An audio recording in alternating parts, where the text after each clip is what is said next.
வம்சியார் கணிக்கின் இனிய வணக்கம். நான் உங்கள் கௌதமன். நம்ம குஜிலிம்பறையில் தக்காளி நட்டிருந்தோம். இப்போ இதோட ஒரு 55 நாள் பக்கம் ஆயிடுச்சு. இந்த தக்காளி இன்றைக்கி எப்படி இருக்குதுன்னு பார்க்குறோம். தோட்டத்துக்கு வந்திருக்கிறோம். இந்த அளவுக்கு செடி நல்லா வளர்ந்துருச்சு. ஓரளவுக்கு இன்னும் செடி வளர்ந்துட்டுருக்கு. கொஞ்சம் மழை இருந்தனால ஒரு சில செடிகள் கொஞ்சம் கீழ் இலைகள்லாம் படுத்து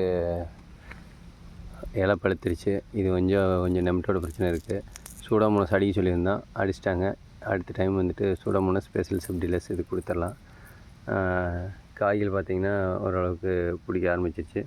ஏன்னா பிரான்ச்சஸில் இனிமேல் தான் காய்கள் அதிகமாக பிடிக்கும். இப்போவே 5 அடி வசரத்துக்கு வந்துருச்சு செடிகள். உங்களுக்கே தெரியும் எந்த உயரம் இருக்குது அப்படின்னு.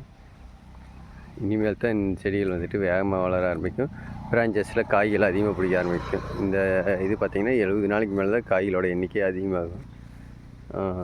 ஓரளவுக்கு நல்லாவே இருக்குது. என்னென்னா கொஞ்சம் மழை இருந்தனால கீழே வந்த பூக்களெல்லாம் கொஞ்சம் எண்ணிக்கையாக கம்மியாக பிடிச்சிருக்கு.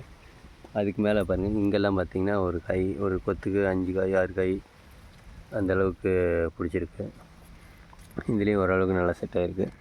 மழை இல்லைன்ட்டு ஒரு நல்ல விளைச்சலாக எடுக்கலாம். இது ஒரு ட்ரையல்காண்டி தான் போட்டிருக்குறோங்க. எப்படியும் இது வரைக்கும் காய்கள் நல்லா தான் வந்திருக்கு. இந்த செடிகளில் நம்ம எவ்வளோ கொண்டு வர முடியும், எடுக்க முடியும் அப்படின்னு பார்க்கலாம். ஸோ ஒரு சில செடிகளில் காய்கள் பூச்சி தாக்குதல் இருக்குது, அழுகி இருக்குது. பாருங்கள். மற்றபடி செடியெல்லாம் நல்லா வந்திருக்கு. 2 பக்கமும் செடிகள் நல்லா இருக்குது.